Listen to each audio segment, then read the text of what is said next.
All right, everybody out there, welcome in. Happy Friday night. Happy 4th of July weekend. We got a great one coming up. It's going to be a great show. We got a great guest lined up tonight. Hope everybody out there is doing well.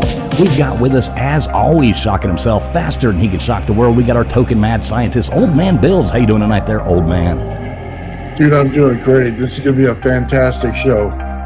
Yeah, I'm really hyped. Looking forward to it. Always a good time over here. We do also have that snooty lady. She is finally back from her travels, hanging out in her rat-infested camper. Only here just to make us poors feel good about ourselves. How you doing tonight there at Gutters Pub? I'm excited for this evening. I'm glad I'm here. Yeah, always good to have you here. Hope you made it out of there without any, rabies from the rats. Joining us tonight as well, we've got our token redheaded stepchild. How you doing tonight there, Tombstones? I'm doing great. Happy freaking Friday, everybody. All right, there we go. And coming to us as well, we got the mouth of Houston sitting up here with us. How you doing there tonight, LW? Hey, everybody. Happy 4th of July weekend. Looking forward to this. Hope everybody's excited. There we go. And fresh off her latest tour, our country music sensation, KJ. What's going on, KJ? How you doing there tonight? What's up, guys? Happy Friday. Woot, woot. Let's do Always this. got to get that woot woot in there. Good to see you, KJ. And joining us tonight, we got Dan Richards from Debunking, or DeDunking. I always want to say Debunking. It really screws me up. How you doing tonight there, Dan? Oh, not bad. Thank you very much. I appreciate you having me on. Oh, man, it's going to be a blast. It's going to be a blast. So, yeah, everybody welcome in. Sit back. This show's about to get kicked off. Like I said, thanks for being here. We are streaming live. Let's see, we're live on LWs. We're live over here at Traveling Fools. We're live on Tombstones. We're live on Old Man Builds. We are live just about everywhere. We're live on X as well. So, no matter where you're watching from, we appreciate you being here. Sit back. We're about to get going. Would you mind telling me whose brain I did put in? And you won't be angry? I will not be angry. Abby someone. Abby someone. Abby who? Abby normal. Abby normal.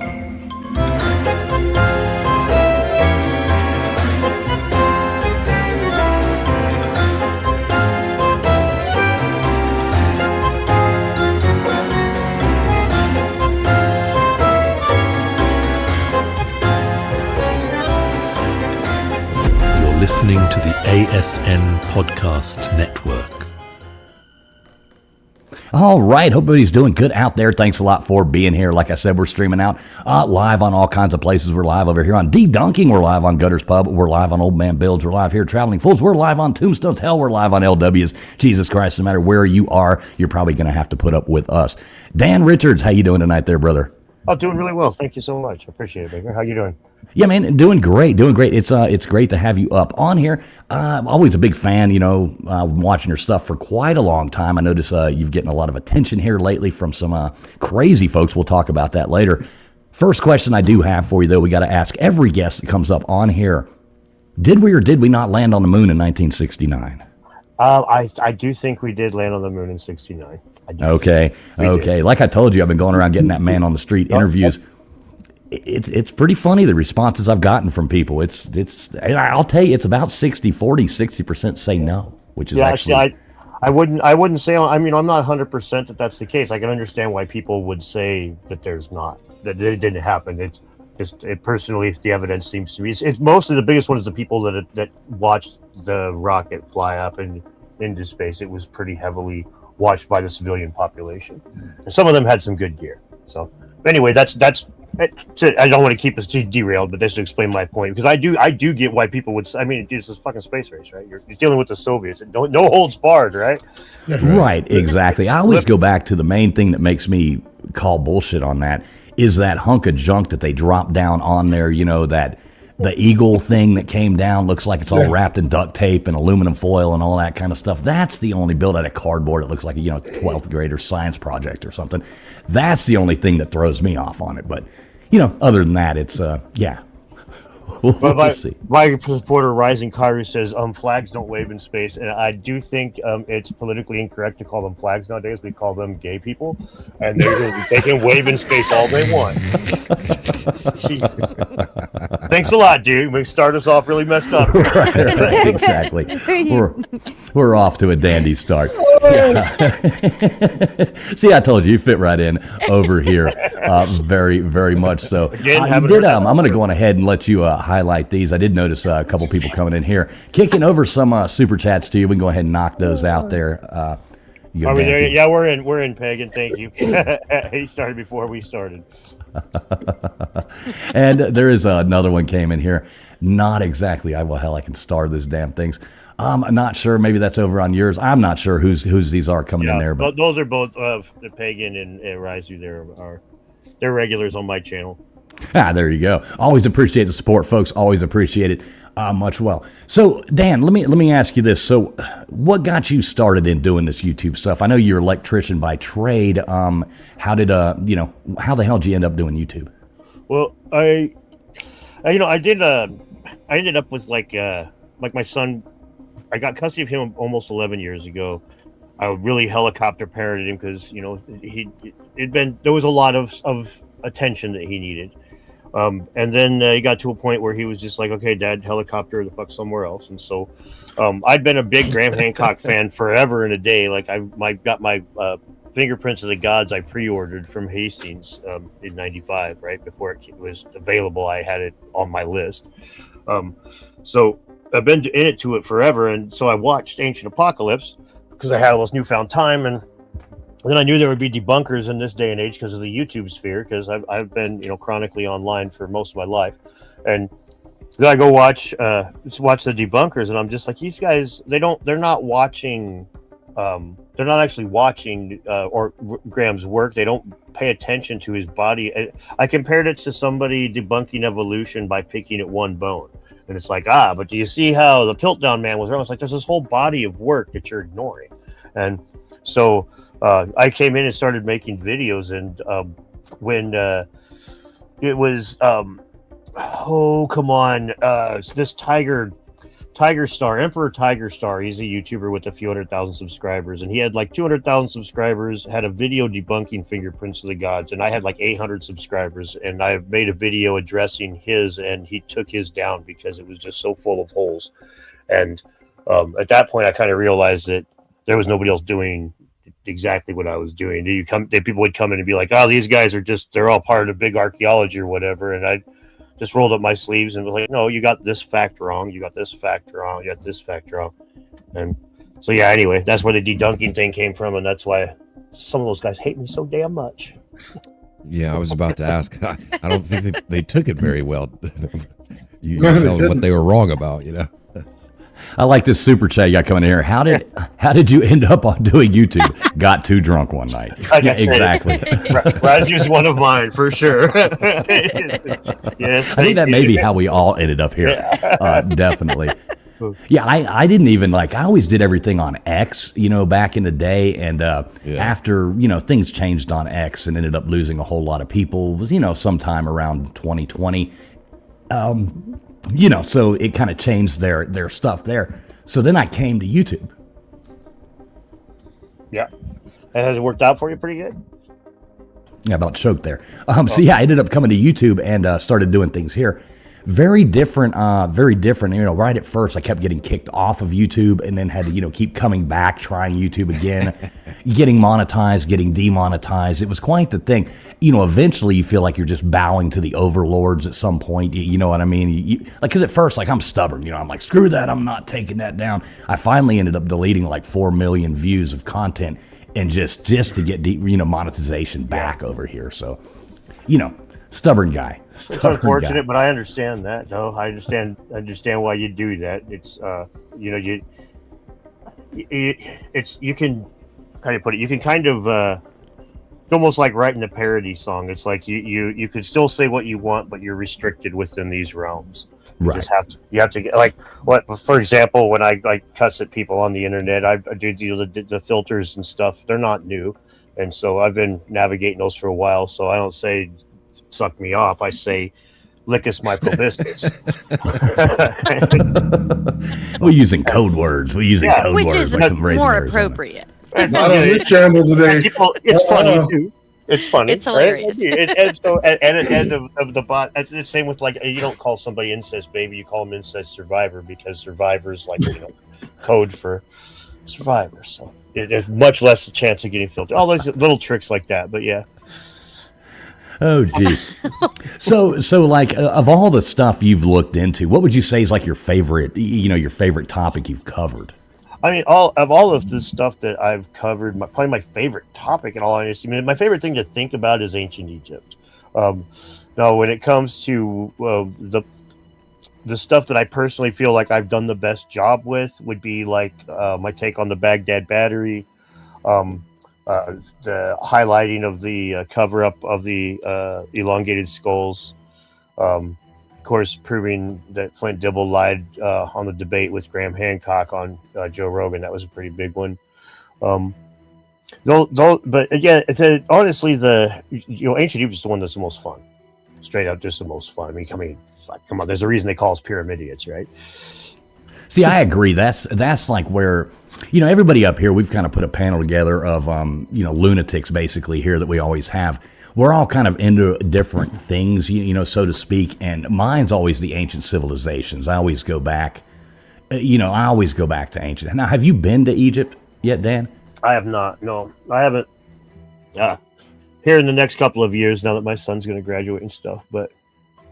Well, you have to let us know if you're interested in going. I'm actually trying to plan a trip over there with a few different people, and doing it because I'm kind of one of those safety in numbers kind of people. If you get a bunch, 4 or 6 dudes, walking along 6 foot tall, you're not going to be the prime target. It's going to be that old couple over there or something like that people are going to, try to target out, So I'm actually been trying to put together a group to go over there and do that. So.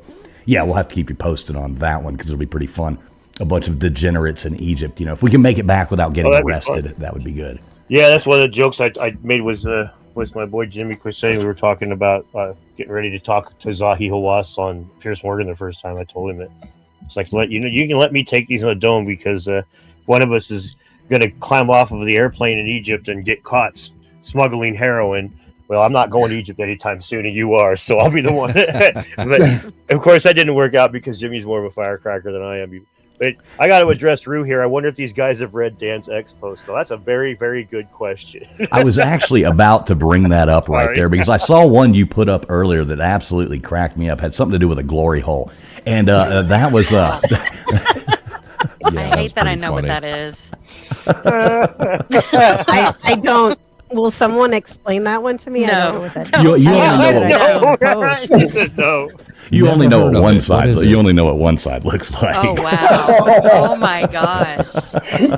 Is it a regular hoe but better? No. A regular hoe but better. Oh fuck! That's gravy. I love it. Oh jeez.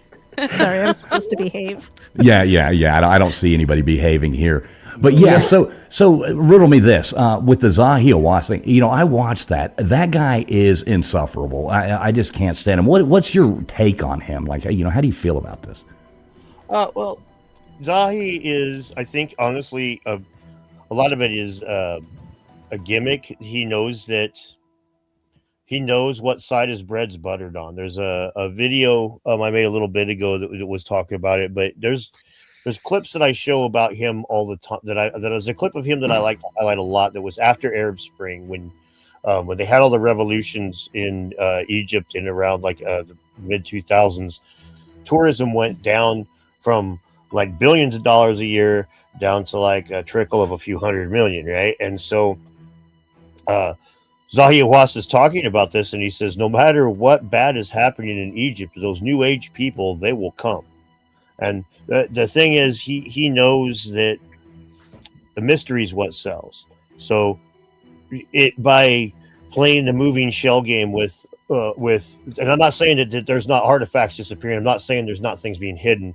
I'm saying that these make him money. This is why, like opening up that second chamber that they found with the muon scans a decade ago. Now it's like could be the goose that laid the golden egg. What if they find What if they find a mummy in there? What if they find this Khufu's body in there? I mean, it's a big deal. Get a lot of attention for a little bit, but all those Atlantis bros, they're in Zahi's mind. It might be enough to prove everything's bullshit to all of us, and now he doesn't get all the tourism anymore.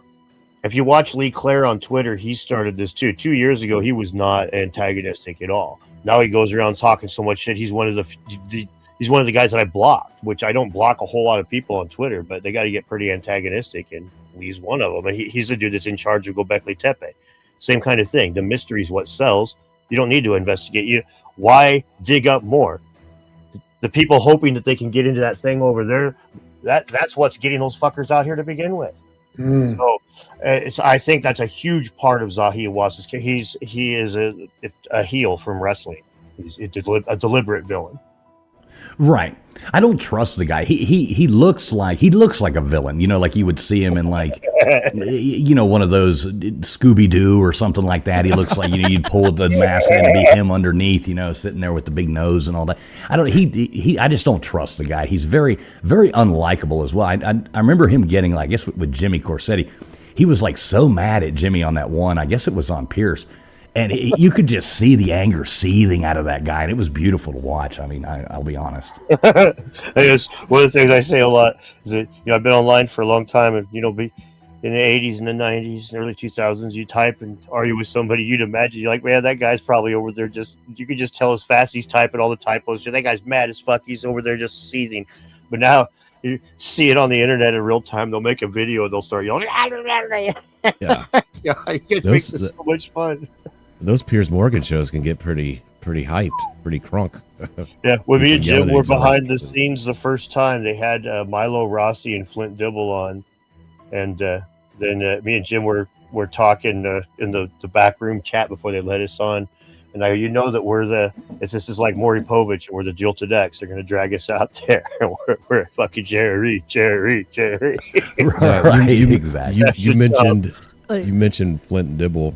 Oh. I went back. I'd seen clips of you on Rogan, but I went back and listened to the episode this week.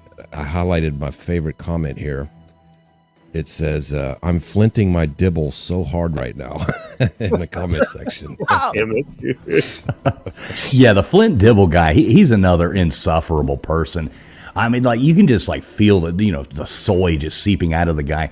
But shout out to whoever made the Flint Dribble channel on X that goes, like, especially behind every one of Jimmy's posts that he goes up, it's the Flint Dribble, and it's like, well, let me explain. It's I love that freaking account, man. That is awesome.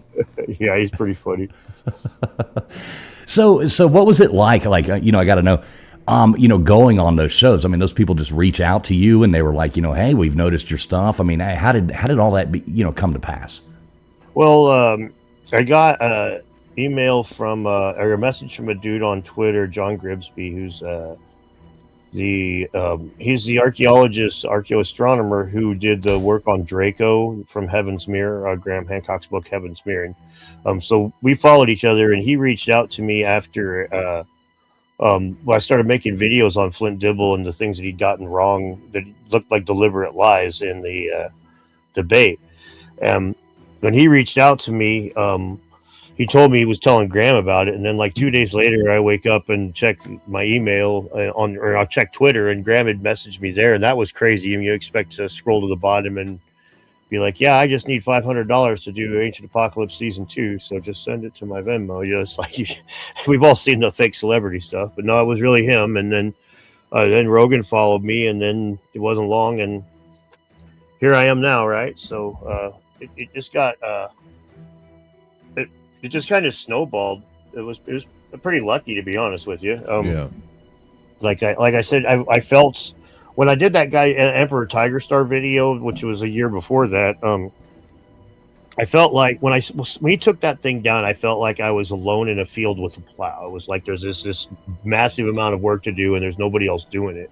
Otherwise, I mean, this video had been up for a couple of years. The fruit was so low hanging. Like, you guys know who Charles Hapgood is? He talked about. I'm not sure who that is. Okay, Charles Hapgood was a guy in the 1950s, 1940s, even 30s, who was into the idea of Earth crust displacement, that the entire rigid crust of the Earth had slipped over the molten core, like if you detached a peel from an orange and the peel was to slip over the inside of the orange. And he thought that like the Hudson Bay was once the North Pole, for example. And that's why you had mammoths that were frozen with buttercups in their mouth and that kind of stuff. So he had corresponded with Einstein, and Graham cites Hapgood regularly in Fingerprints of the Gods. And so this dude is making the video picking at Fingerprints of the Gods says there's no way that Einstein wrote the foreword for Hapgood's book because Einstein died 3 years before Hapgood's book was published. But it's like, it's really easy to prove that that's, I mean, books don't come out in one day, man. The foreword was written like 5 years before the book came out. So it's real simple stuff like that, where it's like the guy, I couldn't find any information about this man. And then he's like, all I could find was his obituary. And it's like, well, his obituary has the bomber wing he flew for in World War II. If you look that up, then you find it's like, this guy's supposed to be a professional historian, academic, and he can't be. They treat Atlantis stuff like they treat flat earth stuff. The people that watch it that are on their side don't give a shit if they get the facts right or not, because they just assume that everything we say is wrong to begin with. And the people on our side are generally speaking hippies that are like, fucking miss me with that energy, bro. I don't really care what you have to say. And so they just kind of get away with just making vapid content and making money for it, just publishing lies, which is so ironic when they're going around calling other people grifters. Right, 100%. Now I saw that moron, what's his name? Professor, is it Professor Dave? Okay, he's a dumbass. Yeah, he's like another. It's but insufferable. I noticed, yeah, he made that video about you recently, and all he wanted to do was talk about how, you were nothing to him and how he didn't think about you. But he spent all that time editing and doing that whole video and putting in the stupid little childish emojis and, all this stuff. And he did all that while at the same time sitting there saying how much you didn't matter to him. And he spent all that time. I mean, how do you look at that? Is that not a win in itself right there? Oh, yeah. Well, the thing is, it's I've got a video that's coming out, should be out tomorrow. I've been pushing this guy for a minute because he gets everything wrong. Not everything. He gets so much wrong. All right. Like, he gets so much wrong. Like in that video, for example, he says, Dan will never make a retraction to this video. Well, it's funny. I posted several retractions, and one of them is to that video. Literally my next video, right at the beginning of it, right after the little Anya sings "Only Time," and right immediately it goes to me saying, "Before we get started here, I need to publish a retraction." He doesn't care if he's factually accurate or not with the information he dispenses. So it's like that he's flailing around because he knows that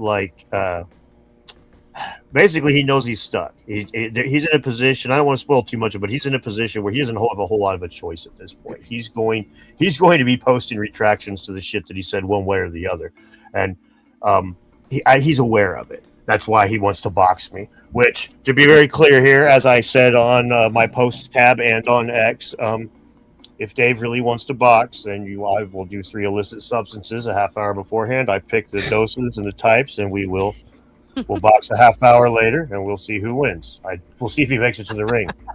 Well, I would definitely make him take a drug test because I'm pretty sure he's going to fail for estrogen. Wrong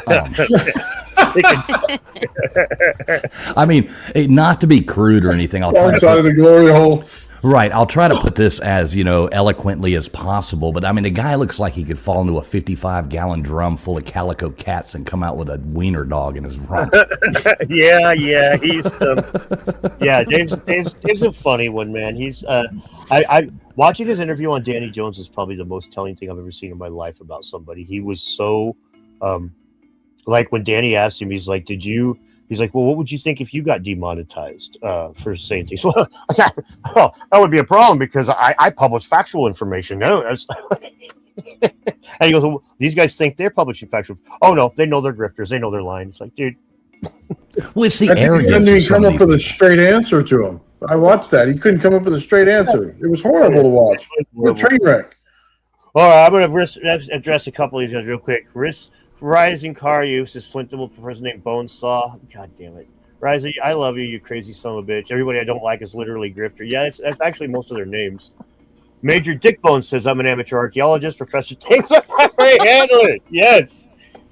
Not all the archaeos, just the rump. Yeah, Rue likes the term the rump for the shitty archaeologists. The archaeologists that are on the, it's like the majority of these guys are doing good work, right? The problem is, let's look at it this way. Flint Dibble works with seeds and bones and food and stuff like that. All right, that's his primary focus. He doesn't work with like ancient engineering. He doesn't work with like a whole huge swath of what we talk about. But he wants to come in and pretend that he's an expert on these things, more so than Graham Hancock, because he's literally studied the shit for longer than Flint's been alive. So it's like, what the fuck is wrong with you, man? Serious. How can you? I worked as an electrician, a lineman as an electrician. He's out working on a telephone pole with a cajillion volts, and I was working with like 120, 240 volts. We don't really advise each other. Okay, our overlap is minimal. So just because he's an archaeologist, somebody else is an archaeologist, doesn't mean that he's got all of the expertise in his back pocket. And the ones that are diametrically opposed, that are just like knee-jerk reaction opposed to different ideas, to different things, these guys they're damaging. They're well, let's put it this way. If guys like Dave Farina, who attack every scientist who publishes anything outlandish or out of the ordinary immediately, and all he has to do is have some scientists to push back. If it's a majority, if the consensus if the consensus is against an idea, Dave will jump and attack that idea. If that shit was happening when Pasteur was around, we wouldn't have germ disease here. I mean, this is you can't ever advance. Every single real advancement in scientific history has been in the face of the norm, whatever you want to call it, the accepted knowledge. So sorry, I'm rambling. No, he's a Google regurgitator. All he does is, if it's not on Google, he doesn't say it. The guy has absolutely no opinion on what goes on normally, and he doesn't pull anything out of the box whatsoever. Just, dude, complete clown. And then he starts pausing people's videos every 2 seconds to say something like it's something smart, and it's like, dude, you should just shut your mouth every once in a while because you could actually learn something. His degree of main character syndrome, as the kids call it, is so ridiculously high. Like, he complained that I took an old Pink Guy song from years ago from the Filthy Frank days of YouTube, and so the song says the only reason that you're lonely is because you're fat and gay, and I changed it to Fat and Dave. And he's complaining about it, right? He's all pissed, and he's like, "Oh, you're." He's like, "What? This is how you do scientific discourse?" But it's like, of all the people in the world, you call everybody every day with the book, "You're a liar. You're an idiot." Fucking Sasquatch Tate, for Christ's sake! And he's gonna cry because I call him fat. I call him fat. Right. He gained like 10 pounds from the time he started YouTube. So I noticed he came up with that nickname. So he's like, so I've made up a nickname for this guy, it's Sasquatch Tank. I mean, that's like you're in 5th grade or something. I mean, at least do better. You know what I mean? If you're going to troll somebody, at least do better. That's very bad. He's bad because I just grabbed it and ran with it. I talked about Danny Jones like multiple times and laughed about it, and I was just like, yeah, Washington State, bitch. Sasquatch represent. There you go. Yeah, you should start like a shorts channel or something. And just name it Sasquatch Taint. You know, just do nothing I but love it. videos. Oh man, I don't know, man. You might get a lot of really weird followers. Oh, you definitely will. For You sure. definitely will. There's something special about the big, and I love all my Bigfoot people, and I do love Bigfoot. You know, the thing about and the lore around it. It's really fun. You know, but boy, that Bigfoot community is. I mean, they're cutthroat. Like it's. Did you like the recent thing with the videos and the new documentary coming out? I mean, it put the whole Bigfoot community into like this. They were all fighting with each other and hating each other. It was absolutely ridiculous to watch. Almost as like the true crime people on here. Yeah, it's pretty frustrating. There's a lot of things like that come into these communities, and like we're kind of dealing with the archaeology stuff, with the archaeology, alternate archaeology with the scans under Giza. Where it's got a really clear, distinct line of people. Some believe that these are real, and some believe that these aren't. And it's, these kinds of church splits. I understand why they exist, and I understand why people argue about these sorts of things. But it's also, like I said when I was on stage with Billy Carson in one of the events that I was, one of the quests for ancient civilizations, which the next one's coming up in Austin here in October. Plug. People, I was talking about how we've all got different opinions. It's like a herd of cats. It ain't like the archaeologists at all, but we do need to remember that we're all just 15 minutes away from being called white supremacists by Flint Dibble, even Billy. I mean, so it's like we can argue about big rocks, but let's argue with big rocks about the people who won't even let us talk about the evidence without calling us names first. Yeah, I thought that was such poor taste when he went after Jimmy with that. That wasn't really, because I really like Jimmy Corsetti. He's a good dude, and I've followed. I remember when before he was even at 1,000 subscribers, I found his channel, came across it, and I was like, wow, this is a cool channel. And he was, doing all the rich hot structure and the Eye of the Sahara, doing those videos, and that's fascinating stuff. And a lot of people, you can believe it, not. It's all a myth. But why do you think so many of these people, like the Flint Dribbles, I'm going to call them Dribble, like the Flint Dribbles, and why are they so scared to of the possibility of something they didn't learn in a textbook being real? Well, I think the big part of it is the ego of they know that they're not practicing a real science. They know that it's close, that there's parts of it that are scientific, but they also know that they can't ever achieve certain things like replicability in any meaningful sense. So like we're always stuck. If an archaeologist claims that if the archaeologist lies about the stratigraphy when they're digging up a bunch of stuff, they draw their pictures wrong, they take their photographs wrong, they fake these things. We have no way of proving that because there's no way to replicate that dig. So we can heavily imply it by a huge body of evidence, but like an example of how different sciences are from when they're soft to when they're hard is like taxonomy, like the different animals and how they believed one evolved into another, and then like they had all these trees built, phylogenetic trees, and then we get DNA, and all of a sudden they're like, well, this whole fucking chunk moves over there, this chunk moves. Now we have some real hard data. Before we were just kind of looking at things and putting things together. And so anyway, archaeologists know that they're LARPing as scientists. They're fully aware that they can't pull off all the things it takes to do a proper science. So this is fucking creates some the same thing as the same psychological thing as the pastor who rails against gays all day long and then goes diddles some 16-year-old boy homosexual fucking prostitute in the bathroom somewhere. And it's this you're self-loathing. Right. And so they knee-jerk react to, like, this is why we see like John Hoops, the guy who that Graham wanted to debate, but he wouldn't, so Flint debated him instead. John Hoops flat out says that he got into archaeology because of Atlantis. And they all dress like fucking Indiana Jones for a reason, man. And Indiana Jones doesn't teach about stratigraphy. He chases fucking magical artifacts and locks them away for nobody to ever find again. That's the stuff that's in a museum. They learn to have fun with it. They come in with love, and they come out of the school with this certain ones of them that are taught to hate alternate ideas, and they just come out with this this position, it's like, again, they just would accept the fact. Historians do the exact same work that archaeologists do, except for the historians sitting in a room and read about it instead of digging it up out of the ground. But at the end of the day, historians don't try to call their conclusions scientific. Right, and I noticed you were putting a thing out, recently about, a lot of these archaeologists, are they scientists or are they not scientists? And, what's kind of your take on that and logic and reasoning with it? Well, I mean, the scientific method's pretty straightforward, and there's certain things that you can and can't do.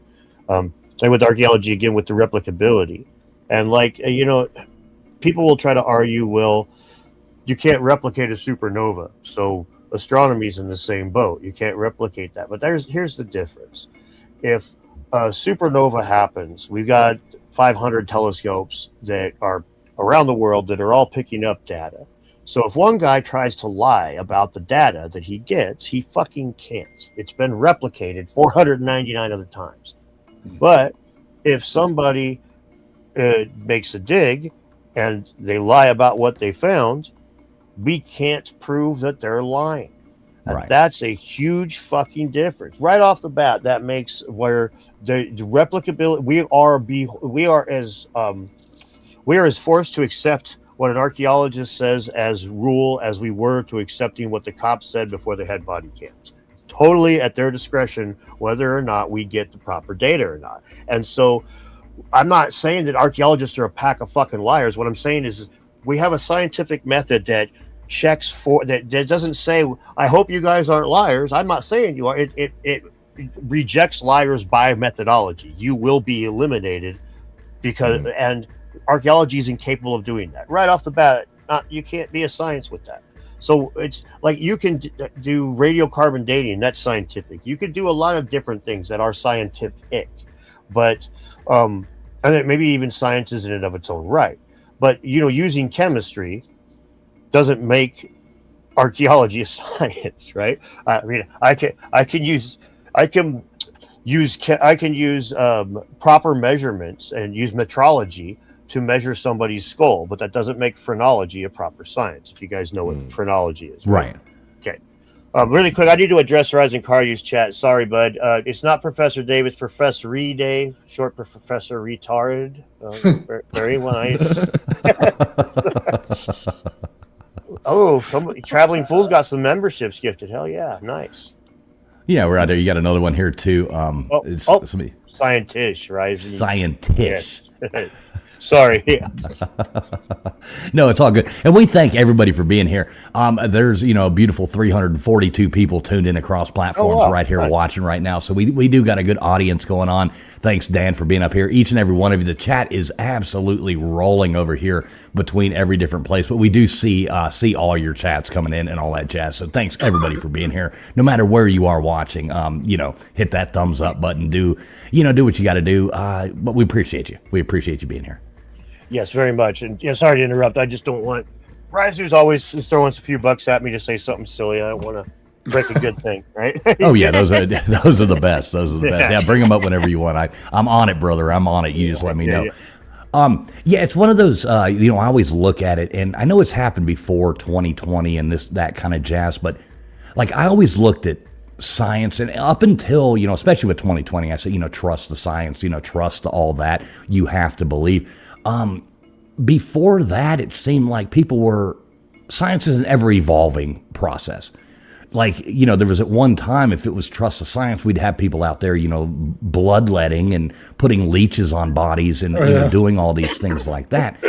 That was the science at one point. Science is supposed to be a process that is ever evolving, ever going. You learn more, and as you go and learn more, you change your data, you change your stuff. But it drives me insane with some of these people to where, like, to even look to see if there is something more to this. You are like, so that Professor, what is it? Professor Dave? We got to think of a nickname for this guy, but something better than Sasquatch Taint. But so he was on there like putting you into the same, like, as flat earthers. He was like grouping you into the same thing as flat earthers because you dare to question the science. They call themselves scientists. ass clowns is what I would call them. But you dare to do that, and I mean, that's not right. Well, it's so patently anti-scientific that, you know, if you want to really get into science communication, and that's what Professor Dave calls himself, and that's what I would call myself in a lot of ways, to be a science communicator. I do, like, I just, a lot of times that's all I talk about is and I'll give you my opinion, but the science is where I'm leaning. That really the first dude that really did that with like hard data and injected it into the mainstream was Carl Sagan. And Carl Sagan said something very plain about how questioning science. He says, if you're not able to question those in authority, you're not able to question those in power, then you're up for grabs. Mm-hmm. And he says that science isn't a body of knowledge. It's a way of thinking, a way of skeptically interrogating the universe with a fine understanding of human fallibility. And that last part is so fucking important, because when a guy like Dave comes in and he admits that he doesn't know this stuff, he admits that I go to the scientific consensus and then I get those guys and I get my information from experts. A lot of times I have a hard time remembering these things because I talk about so many different topics. And in other words, I go into these topics that I don't know about. I'm just shotgunning all over the place. Don't really know what the fuck I'm babbling about. Well, okay, that makes for great money when what you do is insult people and you get a bunch of people in your comment sections that just want to yell. But it's not, you know, it's not conducive to any sort of you don't even know what the fuck you're talking about, and you admit it. Well, you know, at that point, it's like, which scientists do you believe? And if you are going to admit that there are certain areas, like for example with the 2020 stuff, if you're going to admit that there is an area there that you can't trust the scientists because they seem to be polarized, they seem to be fighting. And by the way, the medical community still has the top 10 papers that are the most cited after being retracted are all medical. Medical community is at each other's throats over this shit still. Mm-hmm. So when that's the case, there's really only two options, and one of them is to say I picked my team and I don't really know for sure. I picked my team. You be honest with yourself that way, or you do your own goddamn research. If you're not doing your own research and you're just like picking a scientist and trusting it, that's as fucking scientific as picking a religion and trusting it. It's not scientific at all. I've made a decision because this guy, I saw this guy wearing the same anti-politician I don't like sticker that I wore on my car. Fucking, I think he must be right. It is just superficial nonsense. You drive a Prius too? No, I don't drive. They let you drive? High school guidance counselor Dave Zanafia says, yes, he's on it. You're awesome. Yeah, he's probably, if he's a high school guidance counselor, I would bet some money there's a bunch of kids that walked out of that room with a sore poop chute. But not saying that, allegedly. Ever since they shut down the island. That was one of the best parts about his interview with Danny Jones. It's like, you know, he was kicked off of X for anti-Semitism, right? Like, he was banned from X for like talking like openly anti-Jewish stuff. And so when he's on Danny Jones and Danny's like, wait, who is this guy? I want to follow him. It's Professor Dave, yeah. Well, he's on Danny Jones and Danny says, so did you, he's like, so has there ever been a conspiracy theory that you've been wrong about? It's like, oh, no, never. He's like, well, what about all the Epstein stuff? And you're clearly referring to like Pizzagate, trying to get him to like, you know, I'm sure that 15 years ago you weren't in agreement with all that shit. Well, Dave's like, well, you know, I always knew there was something up with him, and starts talking immediately how he's an anti-Zionist and how that's why he always knew there was a problem with Epstein. And it's so goddamn funny. It's like, well, of course he eats babies. Did you look at the fucking last name? Steen? Hello? It's like, Jesus Christ, bro. Woo! No wonder they kicked you off X, man. I say some spicy shit, but goddamn. So yeah, anyway, this guy, it's funny, man. Like he's it's funny because I know that he thinks he's like so aggressive and gets all these like he talks about how he's taking my channel down and all this stuff, and it's like, dude, I do public tours and stuff where I go to fucking all these speaking events and shit, and I know it's crazy. I don't upload as much during those times, so I get my views go down and stuff sometimes and stuff. And he was even the parts about me not making money and stuff. I was like, oh my dear Christ. You ever seen my shelves, bitch? I can buy your car with the fucking video games on it, man. Come on, shut up. It's stupid. Yeah. I got okay. You talk about video games. Favorite video game all time? Go. Lords of Thunder for the Sega CD, probably. That's All a really right. good one. I got to go with Mike Tyson's Punch Out. I love that game. I can still like just like my social security number. I can go 007-373-5963. You know, boom. You know, right up there. Have Mike Tyson. Ding, ding, ding, ding, ding. You know, and then I get knocked out in the first 3 hits, and I'm like, God damn it. Yeah, I didn't realize you could have one of these Xbox controllers and do like the play that live just with an Xbox controller and an emulator. So every now and then, like, I'll get drunk at night and go live, you know, and try to beat Mike Tyson and run through the game, you know. And, I still haven't beat that son of a bitch, man. It's pissing me off. I used to be able to do it every time, but, you know. I do have a message, a question from the chat there. Yeah. What do you think about, like, carbon dating with artifacts and stuff like that? Oh, I think carbon dating. That's one question I had. I watched that Matt Bill podcast you did. That was a good section. Got a little heated there, but yeah, that was a good question. The debate one, yeah, no, thank you, yeah. The carbon dating is okay. We know that there is some degree of inaccuracy to it, and I'm all for carbon dating. The only thing that I really have a problem with carbon dating when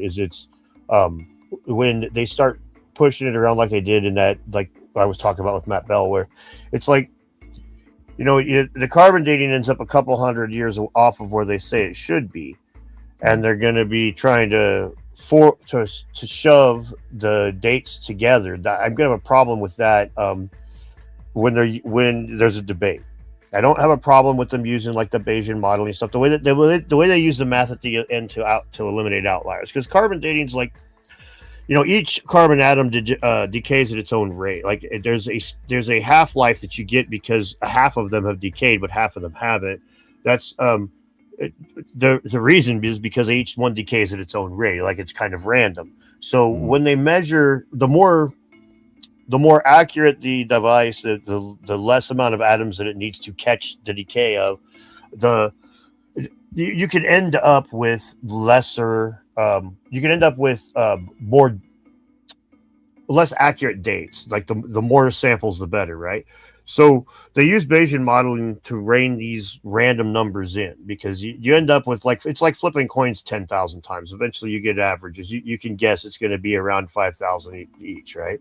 Now you might be a little off, but once you get to those kinds of big numbers, you're not going to be off by much. If you only flip it 500 times, you might find yourself off by quite a bit larger percentage. Right. So they use Bayesian modeling to rein these numbers in and stuff, and I don't have a problem with that. But when they use that kind of stuff where there's debates, it's an area where it allows for fuckery. Just like I don't have a problem with people cashing out money at a casino, but if they're laundering money, that's an area that allows for fuckery. That's all. So I do more or less trust carbon dating, not implicitly, but I don't think that there's just bullshit junk science. Rising Karu brought up the stole my bike meme. If you don't know that one, it's pretty hilarious. It's an old one, but it's the cut scene from Mike Tyson's Punch Out where little Mac's chasing him on the bike, and somebody's singing over the background, "N-word stole my bike, N-word stole my bike." And now instead of training with little Mac at the end of each Mike Tyson round, you're chasing the guy that stole your bike because of the song in the background. It's pretty horrible, but it's old YouTube. Old YouTube. Well, I like the catch the wave Coca-Cola Max Headroom thing back there. Oh, thank you. Behind you. I don't know if people have noticed onto that, but I'm a big fan of Max Headroom. Dude, they Max Headroom to fly. Have you seen that at all? No. Okay, really quickly for your audience, Max Headroom, the story is it's a futuristic world. Television networks control everything, even though they're still governments. It's all about ratings. There's a reporter. The reporter is really good at digging things up, and so he gets really great ratings because he's really good at investigating and finding corruption, but he's also doing it all the time for the company he works for. So he's a mixed bag. They don't like him getting into their shit, so they try to kill him and put his brain in a box so that they can still continue to get his ratings. max headroom's his brain in a box. Well, they recently took a fruit fly. Well, about 3 years ago, they took a fruit fly and sliced its brain into really thin strips and then like mapped out all of its neurons and shit. And that like sat for like a year. And they took this brain map of a fruit fly, stuck it into a physics engine, gave it a body and sensory input, and it immediately started walking on its own, flying on its own, looking for food, cleaning itself, running from shadows. Fucking max headroom to fly, man. And that had me just go, fuck me. All right. So is reality real or not? I don't know. That's a goddamn fly. Do you remember in the 80s when somebody hacked WGN with the max headroom thing? That was epic right there. Yeah. I mean, imagine being that guy right now. He might be like that. What was the name of that guy who jumped out of the airplane? Oh, shit. Cooper. DB Cooper. Yeah, DB Cooper. I mean, that's like epic right there with DB Cooper, whoever did that with the max headroom. Yeah, they think he had to have like portable microwave equipment and maybe even an entire van. Like there's like a lot of different theories about it, but like all of them point to like some expensive equipment and like the kind of thing you would see in a fucking movie. Like dude pulls up Ocean's 11 style with his van and points it at the camera. You're like, God damn, dude. It's probably old man Builds. Probably old man Builds. He's up there smiling. He's like, I can see him doing it. All to troll the people, man. It said nothing, right? It was like just a bunch of bullshit. It's funny. Yeah. Now, speaking of old man Builds up there, he does a lot of testing and building Tesla coils and doing a lot of that stuff there. I heard you talking, and he was in your chat the other day. I was watching because I always watch your stuff while I work. I do woodwork, by the way. When I'm not on here, just running my mouth and acting like an idiot. But he was in there, talking. Y'all were talking about the pyramids and stuff. Whether or not they were. I don't know, Nathan. Take it away. You know what the hell I'm talking about. Oh, he was talking about the one guy who was talking about the Solaric current, and he was over there making fertilizer inside the pyramids. Mm-hmm. Yeah. So it was just simple because, like, if you sit on top of the pyramid, right, you could take those jars and they'll fill up with energy, right? So you look at that, and they're basically capacitors. You got ions that fill them up, right? What people don't really understand, because they didn't do the Tesla experiments to put the energy into the water table like he did in Colorado, is so basically anytime you do that, you create a what do we want to call it? Oh God, just forgetting the name right now. It's basically the circuit that cancels. They say always cancels everything out. So what you do is you put the energy in there, and it breaks the magnetodielectric into ions. Okay, is what every cold energy experiment does. You know what I mean? Whether it's talking a geometry coil, whether you're talking a wire down the center of your Tesla coil, no matter what it is, you're breaking away the ion from the electron. So basically, when you're standing up there, you're just getting the energy from the atmosphere. It's a 100 volts per meter, right? But those are ions from the ionosphere. So what happens is, if you did the Colorado experiment, is you basically take that energy and you drop it into the water table. And as soon as it drops it into the water table, it makes everything energized when you put a light bulb into the ground, right? Well, that's pretty simple. When you go over there, all you have to do is take the wick effect to granite, and it'll make all of that become active. And now all you have to do at that point is put the light bulb next to it.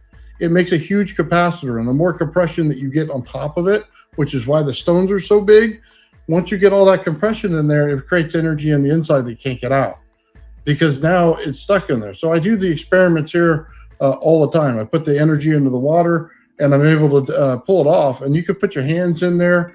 You know what I mean? 60,000 volts of energy. I'm putting my hands in there with no problem whatsoever. You know what I mean? It's more than the skin effect, because of that, it's regular hot energy. But this isn't hot energy at all. It's ice cold. It's creating radiation is what it's creating.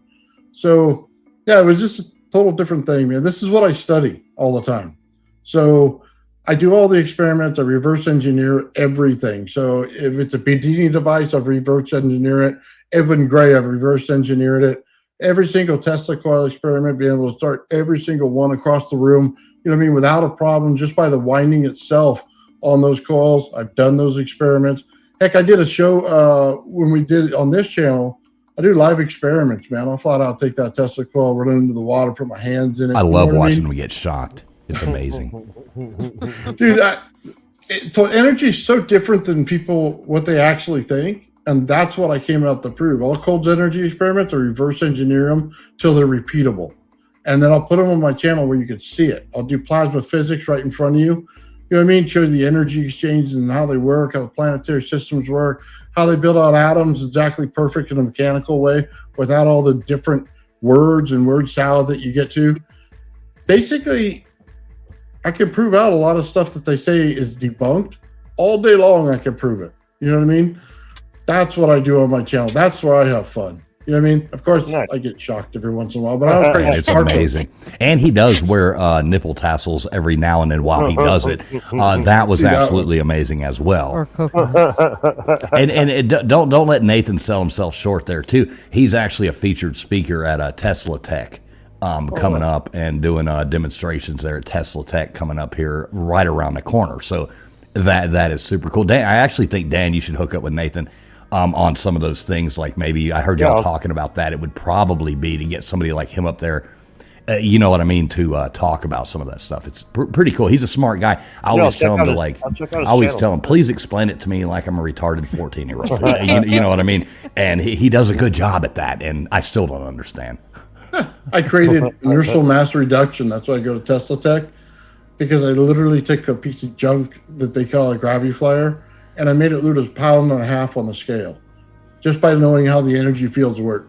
So that's what they want me to go there and explain, because it's the actual field bubble physicists have been looking for the entire time. I found it. Oh, nice. And it just came out to be magnetosphere, boundary layer, ionosphere. So when you put the ions on the other side of the magnetodielectric, you create a boundary layer, and it basically makes a real thick zone. And as soon as you do that, you can become anti-gravitational it's really just gravity itself is all you're creating. So that's pretty interesting, man. I'll have that thing flying here soon, and then we'll really reset physics on how it's done. Well, now you're going to get us all killed, so thanks for that. I don't know this guy. I have no idea who he is, and I definitely, use everything that runs off of oil. Yeah.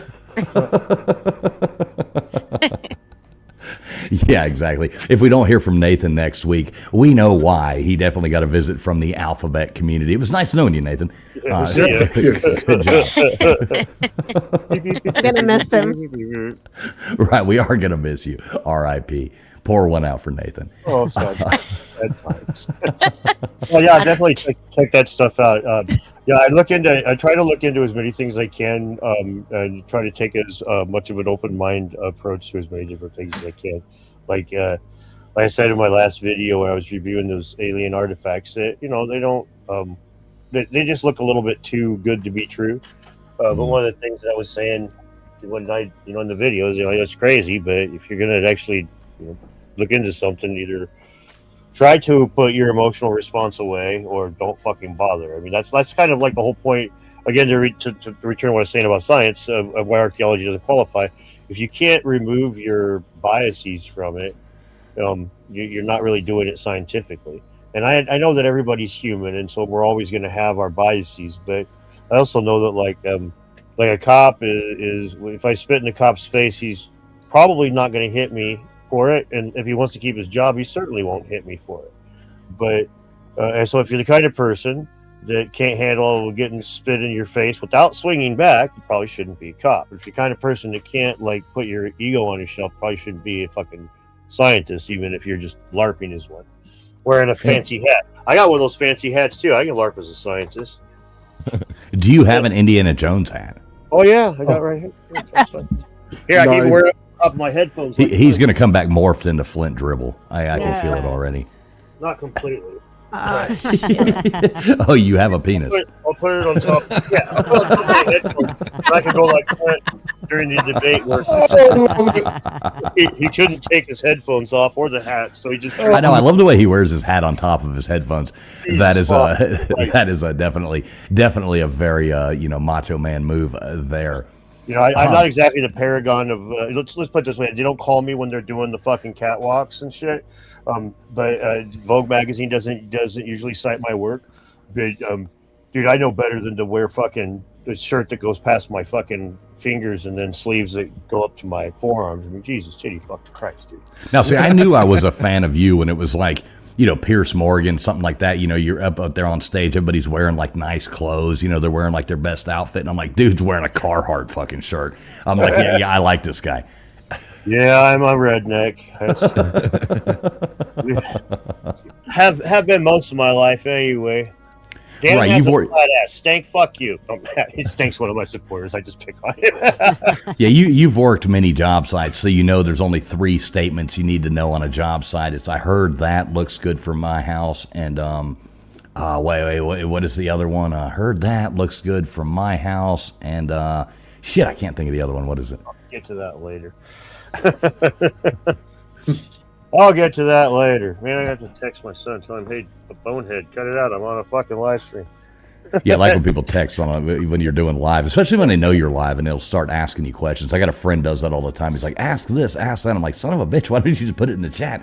Yeah, that one hurts, man, because I can't respond to text very well and the chat and the live discussion. But yeah, I've had that happen too. It's like people send me. Have you noticed in life, like we're all 39 here on the internet, but have you noticed in life, it seems like you get older and you need medicine. Somehow or another, all the writing on medicine bottles seems to be getting smaller. So it's like you go and you're like having to take pictures of stuff and then zoom in on it with your phone. I think that's the best invention on a phone, just so I can read how many Tylenols I'm supposed to take. I think it's just because you're getting older. Your eyes You hush your mouth, lady. You hush your mouth. So Dan, so what do you think about what do you think about like with the pyramids and stuff? I know you like to talk about pyramids. What do you think about like the age of them? I mean, like where do you put yourself into that? Well, definitely most of it was. There's a massive amount of it that was done around when they say they were. I think that I think the groundwork was done a lot. I think those sites were sacred much longer ago, and I think the Sphinx is the linchpin for the whole site. I think that if you know the Egyptian mythology, they believed in a primordial mound piercing the floodwaters at the beginning of creation, and if you were on the Giza Plateau in the Green Sahara period, you could wade up to the outcrop of rock that would eventually become the Sphinx. So you could wade up to that rock, and so you've got this rock that's aligned with the rising sun, and that's coming out of the waters. I think that this rock was their initial primordial mound, and I think that's why they carved indentation into the ground, the enclosure. I don't think it was to facilitate them carving paws as this got carved over the years. I think that this was done so that as the Sahara dried, they could still get water in there, so that it was still a ceremonial water, rock, sky site. And I think that's why it got abandoned when they couldn't get water into it anymore. And that's why the Egyptians, when they come back to it, they didn't know what to do with it anymore because it was lost. So I think the Sphinx was the linchpin for the site, and I think the pyramids and everything else, I think that I believe that was all laid out a long time ago. I think that the archaeoastronomy data supports that. Although I will point out there is a guy who does the archaeoastronomy on it that believes that it was a 4th dynasty date, according to his data. The jury's out, right? But I do think that I don't think the pyramids were built a long time ago, but I think that the groundwork was done. Some of it was done there. I mean, you would really have to kind of rip the things down in order to see. It's just like any other building. If you wanted to like see different levels, different times of construction, you kind of got to rip through the building. And for some fucking reason, they frown on that. I think if they find a labyrinth anywhere in there, it destroys the whole timeline because there's too much work to get done. If that labyrinth is huge, you know what I mean? The massive amount of work ruins the timeline for building a pyramid within 30 years. Yeah, no, it's the 27 years is what they've been trying to say lately. It's always been 20 to 30 years all my life, and it's I've always called that the gateway drug to becoming a pyramidiot. It's like you go tell some guy who's got a tool belt, yeah, they built that in 27 years. You're like, which bridge are you selling me, bro? It's like, come on. Right. See, I have trouble believing that too. I'm along the lines. I think we've had civilizations come and go, come and go, come and go. I've always kind of leaned towards that, you know, and the more I watch, I mean, if you were like a wandering nomadic tribe after some kind of thing and you came across a sphinx and some pyramids, I mean, you'd move in. You would be like, holy cow, you know. And Lord knows, like right now, we could have a catastrophic thing happen to us right now.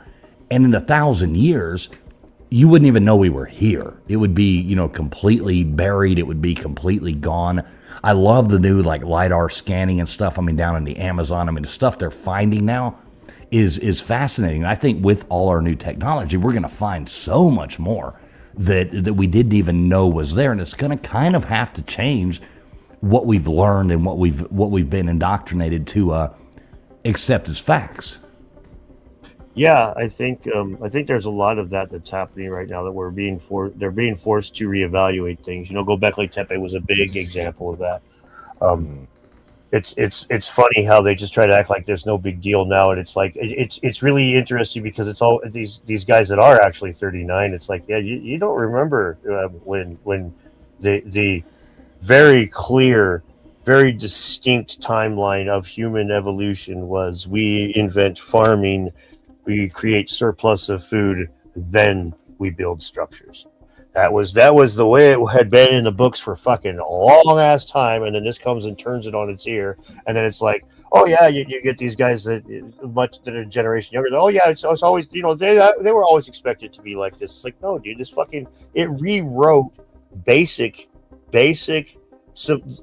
basic evolution of the civilization. The history of civilization was rewritten. Here, I got to address a couple of super chats here. The first one is the best super chat that I've had in a while, even though it's not $1 million, Major Dick Bone. But have you looked into many glory holes, Dan? Fuck yeah. Flint Dibble had his side chick was at a glory hole, and I looked into it, and I rejected her and ran away. And sorry, pagan Christian mathematician, I know that makes you sad, but no, I just took her Twitter profile pic, which is just a circle, right? So I just posted and don't ever look into a glory hole. No, see, I thought that was hilarious. I mean, that was, I read that one earlier. I actually saw it earlier, and I was like, holy cow, you know.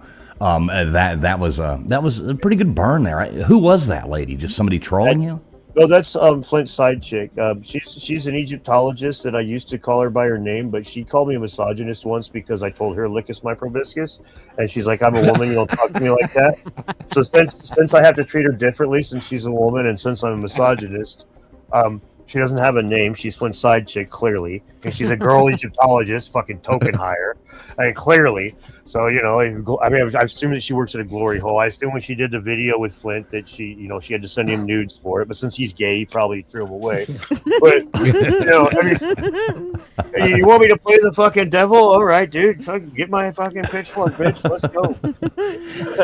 So she like does her night job at a Love's truck stop. Okay. Exactly. Exactly. In Egypt, no less. Right. For Turkish tobacco.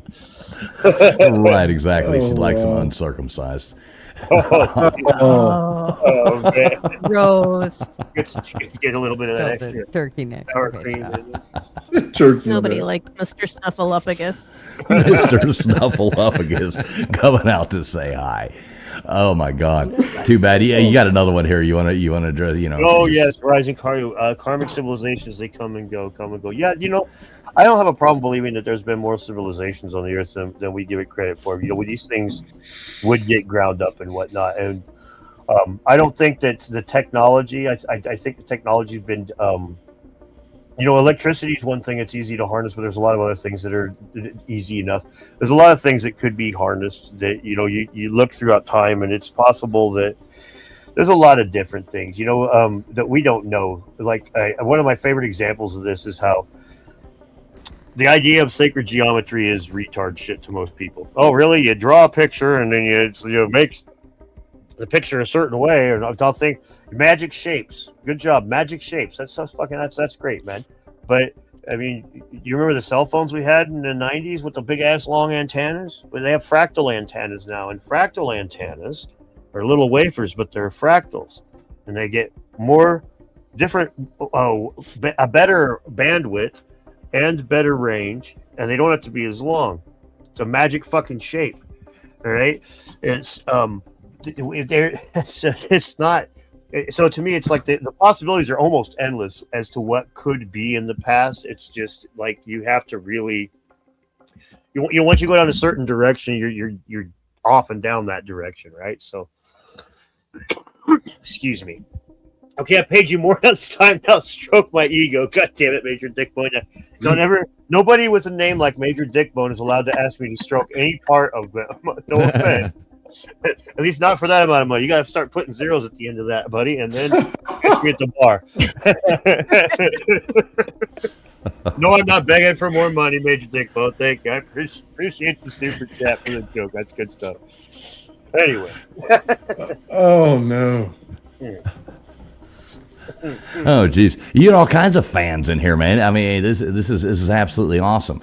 Thanks all you guys out there supporting Dan. Subscribe to these channels here, guys. I'm definitely going through and subscribing to everybody here in the stuff afterwards. I've subscribed to the Travelers, but I didn't subscribe to the Traveling Fools, but I didn't subscribe to anybody else yet because I didn't realize it was going to be a whole herd of us.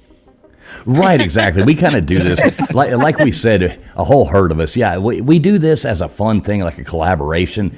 A bunch of, I think we related ourselves to being like the crew from the gang from Always Sunny in Philadelphia. We're probably the most horrible human beings on the face of the earth, but for some reason or another, we all seem to get along. So yeah, thanks everybody for being out there. Hope you, can put up with us for a little bit longer. So what I want to know, Dan, I got another question coming in for me. What about the columns under the pyramids? What's your take on that? Well, that's the synthetic aperture radar stuff. At first I was a lot more hopeful than I am now. It's unfortunate, but it's just been so. They keep doing these scans. They keep giving us more data, but they keep nothing gets followed through. And so I'm starting to be concerned that the technology isn't as good as what they're saying. And I don't know.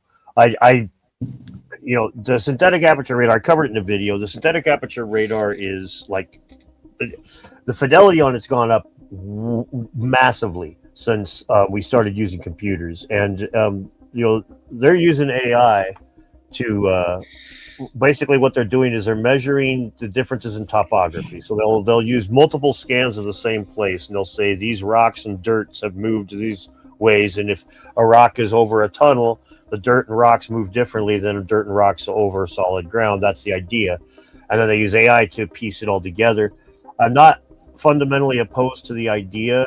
I just am at this point, it's kind of like I've been waiting too long. It's like a Kickstarter that I gave him money 2 years ago, and it's like, just fucking publish the game already, you cocksuckers. That's where I'm at. Sorry. Right. I hate when they tease these things like that. Give me the data, give me something. Right. So if these things are down there, I mean, what do you think the purpose is for them? Well, I mean, it would be tough to say. If they had some huge technological society going on back then, it would be interesting. Definitely would be interesting. But it would be tough to say. It would be part of some sort of power plant or some sort of underground city. I mean, if these are all stairways going down around each individual column and stuff, I mean, maybe it's all like escape stuff from a comet hitting the Earth or stuff. But honestly, at this point, I'm pretty skeptical. I really I probably would put these in the 5% to 10% probability range of being real at this point at best. For one thing, remember when they did their first scans and they had 5 Keen's chambers in one of the pyramids, right? And that was 100%. I think that right off the bat is a problem with the AI. The same as you get 10 thumbs on certain things and shit. You see, Rising's on board. I was actually saying that before we got on here, man. We were in a before party. I was talking about how, because the implication, Dave is going to be posting some retractions. It's going to be definitely the implication. Definitely the implication. So tombstones, you're up there. I know you had some questions about the elongated skulls and stuff like that. Do you want to jump into that? You want to ask Dan about any of that? Well, She Now looks you like called totally me put out. on the We're spot here. yeah, I know we were totally talking about something else. Too. It's like a deer in the I would- headlights up here, you know. I would like to change the conversation to the elongated skulls because I find it completely fascinating. Like I just got wrapped up in it. Like I was looking up in it, everything. I really get into the old burial practices, especially Native Americans, and then to find out there's all this stuff that is being hidden that we never even knew about. So yeah, I would love to hear more about it. Yeah, thanks. Yeah, it's one of the more interesting things is the way that it's been covered up. The elongated skulls are like up where I live. If you get to the Cascade Mountains, which is about a 2-hour drive west of me, you get to the Cascade Mountains, and when Lewis and Clark got here, they reported that all of the natives west of the Cascades were known as flatheads by the natives east, and they all had different. They modified their skulls. There's a book that I had, the Smithsonian Institute book, that was put out on the Chinook chief Concomly, who Lewis and Clark had dealings with, and it was called the Chinook Sign of Freedom, because if you were a freeborn native, you did this to your kids. If you were a slave, you weren't allowed to modify your kid's skull, and so this was ubiquitous. This was everywhere, and you would find the graves that they would have would be raised up off the ground, and they'd have a canoe, and they would put the person in there with their grave goods and stuff, and they just let the elements have at them. And if they were rich, they'd cover them with a second canoe. But the point was, they would put them in an island or on a big outcrop of rock that predators couldn't get to them easily, and then they would raise them up off the ground, and basically they would stay that way until they fell in the ocean, or until they fell in the river.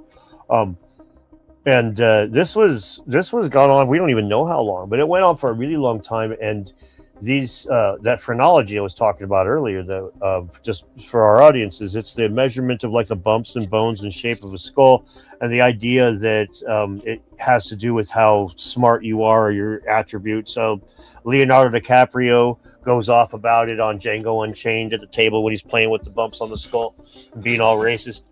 So anyway, this was a huge science, huge field of study, much like archaeology. It was, a field of study that used some science and a bunch of bullshit. But anyway, it caused a craze for these skulls. So all people were like, that Concomly chief, his skull was cut off about 3 years after he died, and he was like super cool with white people, but it didn't stop him from looting his ass like just not long after he died. So these skulls were like sold all over the place. And it's amazing to think about now because they were so ubiquitous, and now it's almost impossible to find any record of it. Wandering Wolf, his producer Sammy Lee was on, she went to school for that stuff, for Native American studies at the University of Oregon, right fucking there where the shit was going on. They didn't teach her anything about it. Wow. And so, yeah, that to me screams cover up. And Chief Connolly, his skull didn't it end up in like England? I think. Yep. Wasn't it? It ended up in England, and then it only within recent years was returned. Yeah, it was like 1960. It was repatriated. Unknown grave now because they don't want probably people going and digging it up. Well, yeah, I mean, I understand why they want to keep things secret. Well, yeah. White people suck. Well, I mean, if you're sorry, guys. You're all right. If you're an Indian that's like you're trying to keep these things safeguarded, you get it given back to you, and you're like, man, you are fucking all right, honky. Thanks. I hope your kid's the same. You'll forgive me if I don't tell you where I hide this. Yeah, don't know how your kid's gonna be, right? So, but Ruben says, Connolly didn't he? No, you're fine. Go ahead. Go ahead. We can I would say how much Connolly liked the white men coming there. He even married off some of his daughters, wasn't it? To some of the fur traders, it's just like, and then he dies and they cut off his head. I'm like, well, yeah, thank you. Well, yeah, it was. It was horrible. It was really. One of the Memaloose Islands, the main one, at early 1900s, they found a dude that had been looting that place. They found him like staked out on the ground where they'd skewered him through the belly and let him die slow, like tied him to the ground and stabbed him in the guts and walked away because he'd been looting that place for like a few days. Yeah. But Yeah, I do. karma's I want to address these guys really quick. Rube said, "Without proof, SARS is just a brand now novel." And that is very true, my friend. She likes some long rising car. You sick fuck. I haven't buried a bone for ages. Says Major Dick Bone. God, sorry guys, my chat's a bunch of crazy motherfuckers. Rihanna. Who the fuck's Rihanna? Oh my god. Great. Yeah, Gus. shout out there. I'll do that. Great Gust. I guess you're a Gust now. I think she meant to say guest. Great Oh, guest, thanks. TF. You rock. You are a Gust now. Better than a Sasquatch taint, I guess. But Moved on yeah, up. definitely. Thank you very much, Better than a Rihanna. fart. Right, yeah. That's Sasquatch. That's awesome. I'd put it on everything. I know you should Dude, probably that needs to be change a your bumper name. sticker. Oh yeah. Oh yeah, I definitely. want a bumper sticker that says Sasquatch chain on it. Oh, I I'm want probably it. gonna get this shirt on Make it. it There's happen. no way. A tattoo. You know, you could I'll buy probably one. sell Make it those. happen. You could put your head. They've already done the work for you. They put your head on, the thing. You could just start selling T-shirts that has your head on Sasquatch, and you can put like Sasquatch paint. Troll, make money off them. Right, exactly. Yeah. Let them do Oh, the yeah. work for you. Thanks, guys. Appreciate it. I love it. Oh, that's So hilarious. what do you think about like Darren Kuyu? What do you think that was actually used for? Oh, that's a tough one. I think that honestly, I think there's a really good chance that it was like a defensive place. The problem with Darren Kuyu, and this is a real serious problem with a site like this, and this is where archaeology can't really say fuck all about a site like that, is the oldest places. It's the opposite of normal. The oldest places are the top. That's the one that was carved out a cajillion years ago. The bottom layer is the earliest one that was carved out, right? So the oldest layers are the easiest to access. So they're the easiest to have been modified over time. They're the ones that are certainly devoid of any original artifacts at this point. So like they go and they dig down. They're like going around. They're like, we found some Byzantine Christian artifacts in one of these layers. It must be Byzantine Christian. Clearly the fucking thing's older than that, man. Clearly we can't. There's times you can just say I don't know, and this is like we don't know how old the site is, and that right there makes it really interesting. This thing could be ancient as piss. We don't know. It could Right? have Didn't been. they find it like some guy was just like going to remodel his basement or something like that? Knocked and a he's hole in the like- wall. Right, knocks a hole in the wall and he finds this. I mean, that's fascinating. It is crazy, isn't it? Yeah. And I mean, and it shows like where they were cooking there. There's the, from the smoke and the thing, and there's all these like vents coming out of it up into the earth. Obviously this was used for something. I mean, did they really manage to, I mean, like, how old is this supposed to be? Not very old. I mean, I think it's just a few thousand years, like 1,500 years old or something like that. Not. I mean, it's again they're basing it on the artifacts that they find there, and like, let's put it this way: if you take a site like imagine just for argument's sake that Mount Rushmore was made 10,000 years ago, because it's stone. If you were to date it based on the garbage that's there, you're going to date it to being now. We don't have any way of dating this except for the stuff that was left behind, and the stuff that was left behind, it's not buried; it's just laying there, right? It's fucking in the cave. So, I mean, there's really can't know much about this site. It's unfortunate, but like, if they had done like some serious archaeology when they first found the place and whatnot, maybe. But even then, it's like you got thousands of years potentially. If this thing was dug 10,000 years ago, there's no way we can prove it now. Not short of finding something, Right? And good fucking luck. Again, on the first floor is where that would be, and the first floor has been picked clean by the most, right? So it's anyway. No, I find this to Makes be like a sense, yeah. fascinating site. I do too. It's one of the things that's funny is the idea that it would be protection against a flood is probably not good. But Yeah, you're not going underground for that, No. right? But honestly, the idea that this is a site that is supremely ancient, that people have been going back to, that people in that area have found over and over and over again and reused over and over, because that is a pretty inhospitable area. That, I mean, it honestly makes a lot of sense. And this is the kind of stuff that really fucks me up with the mainstream, where it's like, why is that insane? Why, say, for instance, hominids have been using that for 200,000 years, and they dug in this very soft stone that you could dig out with any rock you could find laying around there, that some other species dug this thing out 100,000 years ago, and it's been slowly being used by different species over all this time. And the very first thing they do when they move in is they clean house, so they get rid of all the trash from this. This isn't crazy, right? This isn't like I'm not positing ancient high technology or anything, but that's going to get rejected just as categorically.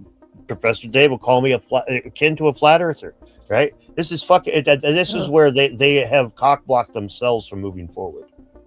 Well, that's when you know that their argument is weak. That no matter what people are talking about, they throw that flat earther out there. Oh yeah, shoots and ladders, hardcore in real life. That's what Rising Card says about Darren Kuyu, right? It does look like a shoots and ladders game. All right, I give It does. You that. Snakes Give and away ladders. Your age. Snakes and ladders. Remember it was originally that Snakes and Ladders. Yep. What a It's great just game. a giant man cave is what it is. It just keeps growing to get away from the light. Right, the guy had to keep digging, right, Nathan? He just had to keep digging and digging. That Every would time be he- my favorite story. It's so funny too, because I actually worked for a dude in Illinois. Like me and my uncle were doing construction for the guy, and like he's a rich guy, and so he built a cigar smoking man cave on this barn that was on their property. He spends all this money to have his barn turned into this man cave, and then his wife says it's too nice, he shouldn't be smoking his cigars in there. So then he goes and builds a screen porch that's really nice. Same fucking thing happens again. She's like, this is way too nice, shouldn't be smoking. So yeah, and Darren Kuyu, he just kept having to dig another level down. That's right. Please, fuck, where do I have to go to smoke my fucking cigars? And finally, you end up in hell and realize you could have just stayed. It was no different than when you It's started. like, this is a full circle. We've come full circle. Yeah, we're right back to where we started. Okay, I've dug this deep. So what do you think about? Okay, I know we're gonna wrap this thing up pretty quick. I know you got stuff you got to do this evening. Go out and have some fun without hanging out with us. But so what do you think about like Gunung Padang and over in Indonesia and stuff? Gunung Padang's really interesting. I want to see them do some archaeology when they're there next time. The big thing that we don't have from there is trash, right? When the carbon dating that Dr. Hillman got was from potentially from organics that had fuck all to do with humans.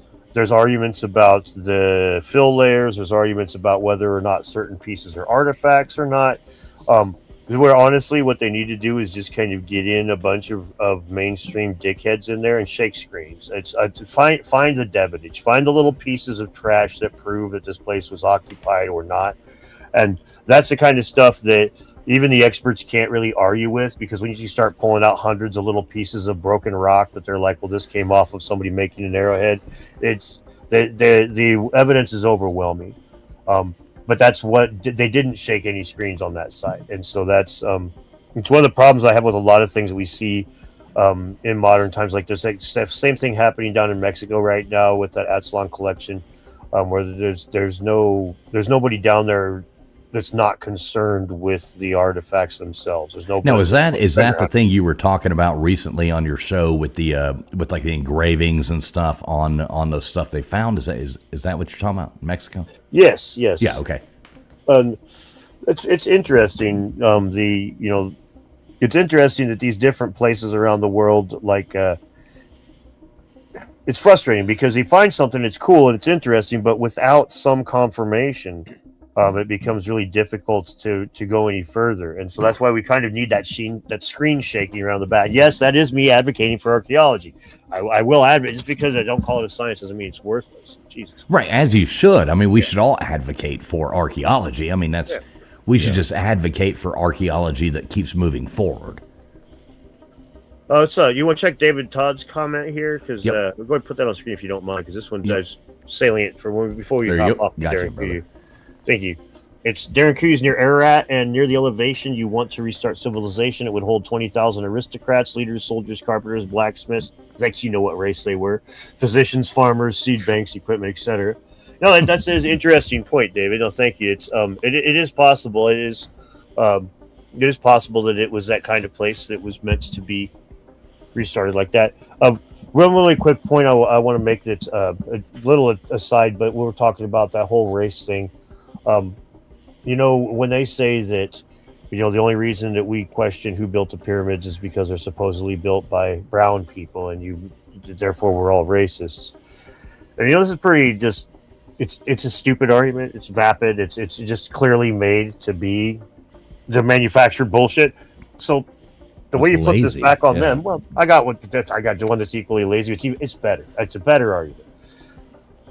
The Atlantis is supposed to be 12,500 years ago when it was destroyed. The gene that created white people came into the record about 8,000 years ago. Archaeologists reject Atlantis because they don't believe you can have a civilization without white people. All right, there we go. No problem. They're the racist ones now.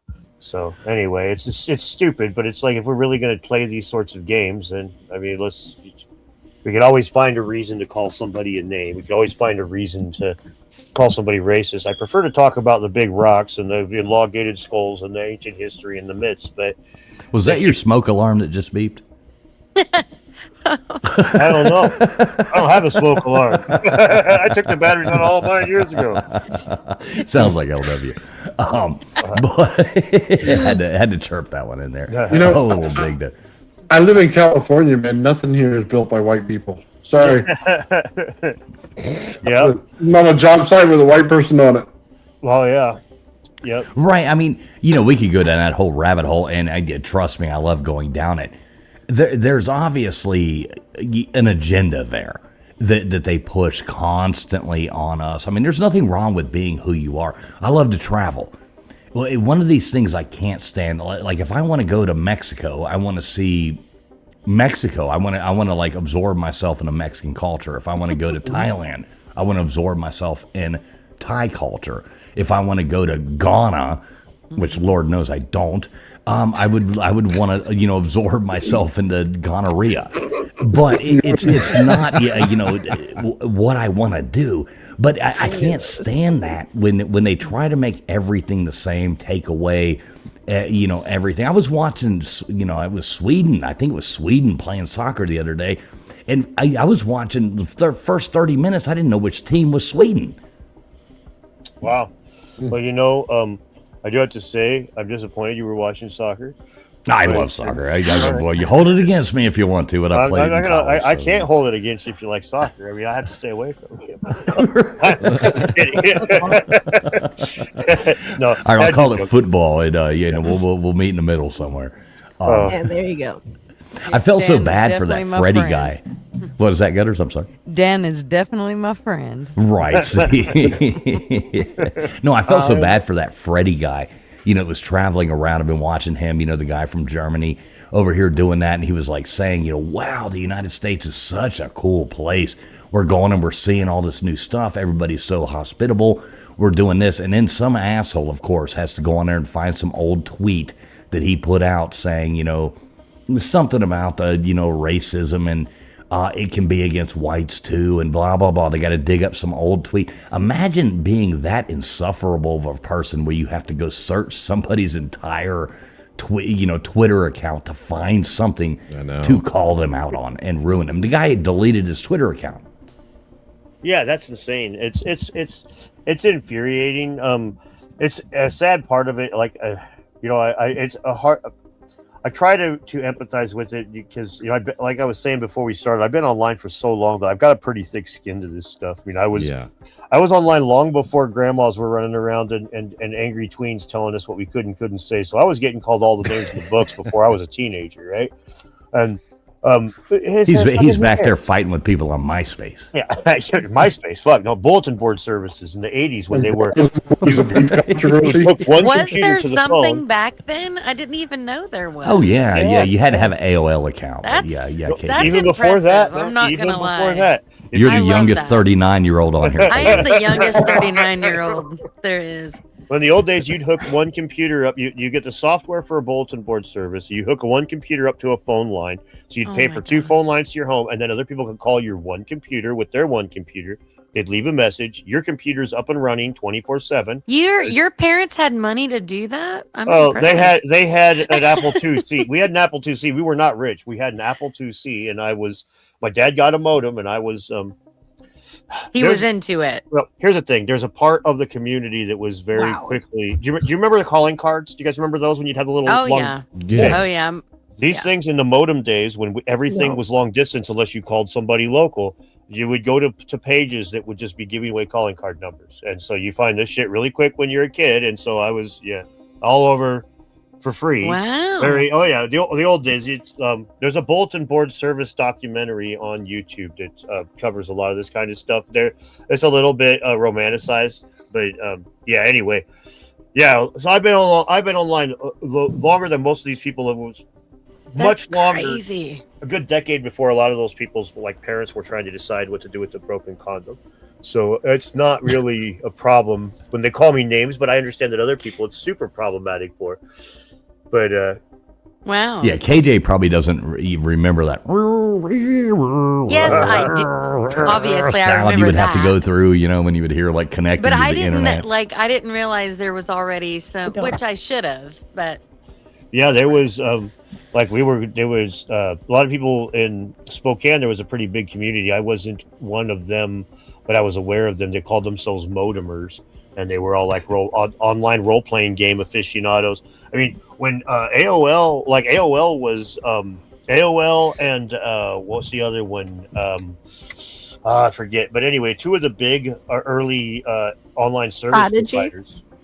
Well, I don't think it was Apogee, but it's gonna drive me nuts. But there was 2 of the really big ones that were 2 of the big online service providers were around in the early days of the bulletin board services. And what they would do is use computers. They would use money, and they'd have multiple computers running the same bulletin board, multiple phone lines. So it's as close to the internet as you get.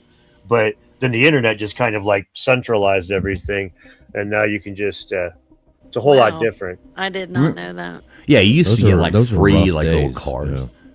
Go ahead, LW. I'm sorry. I was going to say those were rough days. It used to take 25 minutes to download a picture of Christy Brinkley. It's rough. Yeah, I remember. I know I'm going to see her. We're at her feet. Oh my God! Oh, the knees are coming. The knees are almost there. Oh my gosh, y'all! And then Here's it the cut off her virus. feet. Here's the That's virus. hilarious. Yeah, now we have a virus. This is great. Oh shit! I got to go get that other AOL gift card or whatever. You don't have those stupid little cards where you can get the extra credits. It was absolutely horrible. Yeah. Absolutely horrible. Wow. Yeah, the one guy see. invented a thing called FidoNet in the late 80s, and this was where they different. It was the beginning of nodes, and there was different bulletin board services that would be nodes, and you could send an email around the world in about a day. And this was fucking whoa, Right. huge. But yeah, That's absolutely awesome. So anybody got any last questions for Dan while he's up here? Anybody? I just Old man really Bill? enjoyed the conversation. I really like you guys and Graham Hancock. I saw him last week. He very reasonable people use logic, and like he said, he's like, who knows? Maybe I'm wrong about everything, but I just want to be a part. Why can't I be a part of the conversation? That's the biggest thing that I like about you guys. well, thank you. I appreciate that. It's a kind of a frustrating thing that if you look at the founding principles of the Society for American Archaeology, and they say that they want to foster better relations between interested amateurs and professional archaeologists, and to offer assistance when requested to these amateurs, and they violate both of these things. And this is why they're it's not the only reason, but when they're closing archaeology departments and archaeologists like Flint Dibble are losing their jobs, it's like, dude, you guys could be using Atlantis like Carl Sagan did aliens, a way to educate the public. Carl Sagan didn't believe in fucking little green men all over the place like the people he talked to did, but he used it to reach the public. And instead, they knee jerk and they're like, "Oh, do you have an interest in something that's in my field? Let me see if I can't just kill that fucking fire." And then they wonder why nobody shows up to their fucking talks. It's So yeah, thanks. It's kind of sad that they alienate, they ostracize the people they could be working with. But instead, Yeah, it here we makes are. no sense. Yeah. So Dan, what is this event you got coming up? Because I'm actually interested in this. I do like to travel. There is something in the name there. What is this event you got coming up? The Quest for Ancient Civilization is going to be a big talk in Austin, Texas, this October 16th through 18th. It's so far, like there's some speakers are still to be announced because there's a lot of people that are potentially going to be there. But me, Randall Carlson, David Childress, Billy Carson, Hugh Newman, J.J. Ainsworth. Oh shit! I don't know if Luke Caverns is going to be there. There's going to be a bunch of us types there, babbling about pyramids and whatnot for a few days, and it's going to be in Austin, Texas. Which, if you're not familiar, is kind of the mecca for the podcast, goofy comedian Joe Rogan sphere spot in the internet right now, or of publishing content right now. So it's a pretty fun town to kick it in, and so it's definitely worth going to. Just to here's the thing: I have figured out that if people want to see me talk on the internet, they can listen to 2 ads for some fucking mobile game, and bada bing, bada boom. If they want to see me in person, they're probably wanting to rub elbows with me and drink. So you'll find me at these events pretty much sleeping 6 hours a day tops and rolling like I'm in my 20s and then regretting it when I get home. So Right. See, I'd rather go out and have a beer with you. I feel that. That's good. LW, you're not too far from there, LW. What do you say we try to make it over there to that event? Yeah, it's just 2-hour drive, 2.5-hour drive. Yeah. I know. Hey, hell, I'll fly into your shithole town there that I've been to before. Shout out to the $7,000 hot dog you made me buy you at the Astros game. But yeah, definitely, we can drive over there and go check that out. Tickets are like $250. There's a link in my in the description of my video to it. But yeah, it's pretty reasonable for an event like this. It's not like a lot of times you'll end up seeing these things at closer to $1,000 a ticket. And as a former blue collar dude, yeah, you charging $1,000 ticket, that better come with a set of lips attached to it. Right, at least a reach around. Yeah, exactly. I wanted to whisper in my ear to tell me I'm smoking in the wrong room. That's for damn sure. Exactly. Oh shit, I'm at the Blue Oyster now. All right, I got to address Baker Dickbone here. He says, "I used to have a thick skin until my bar mitzvah. Please don't hate me, Professor Dave." Circumcision joke and a anti-Semite joke. That's great. Yeah, you get a bunch of new memberships coming in there as well. Old saggy guy, look at you go. You ain't bad. Appreciate that. Now I got a bunch of. What's great is when I get a bunch of. I get a bunch of people that subscribe to me that are like Dave fans that hate me. So every time I get these gifted memberships, I with 1 or 2 people that are members that hate me. I just love it.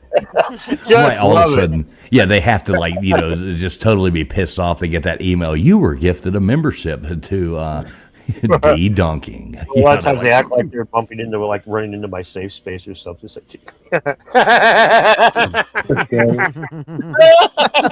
like, come on now. The fuck? It's the internet, buddy. The whole safe space things. There's even like, I've looked at like there's a gas station that I stop at every now and then. I realized not too long ago, I go over there and I look, and there's actually a whole area that is like, this is a safe space, and it says that outside. I mean, Jesus Christ, what has gone wrong with these people? Now, you want a safe space? Look in my glove box. I'll definitely give you one.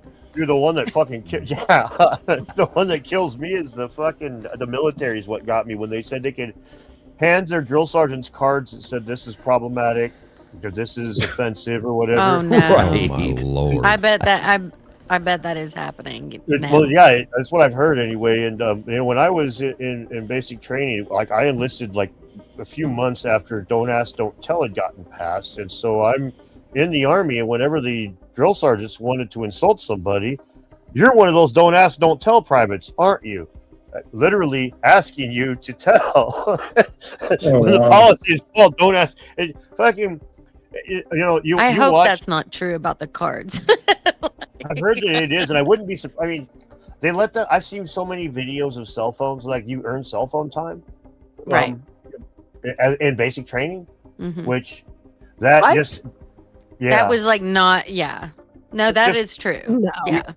you get to film your Bullshit. training. I'm you get to sorry. film your barracks. Oh, dude, Yeah, yeah. that's- KJ, you've known a few drill sergeants in your life. Yeah, I'm that pretty is sure. true. But that was even 10 plus years ago where you Yeah. could earn time. Yeah.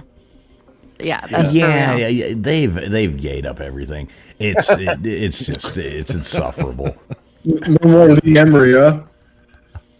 Hang on, I'm gonna ask Marine this. I'll be right back. Yeah. I'm gonna go ask a Marine. No full metal jacket going on there, huh? right, exactly. Oh, yeah. Okay, but what was the answer, Dan? Didn't want to ask you not to tell. What was the answer? I didn't tell. Clearly, like that Norm Macdonald bit. He's like, I'm just following the rules, guys. I'm just following the rules. Dan, that is one of my favorite bits. I'm deeply closeted. Yeah, Norm is like, I'm a deeply closeted gay man. It's like, what? So you're homosexual? No. Who told you that? No. What's that deeply closeted? I'm not gay at all. I'm deeply closeted. Stop. Leave me alone.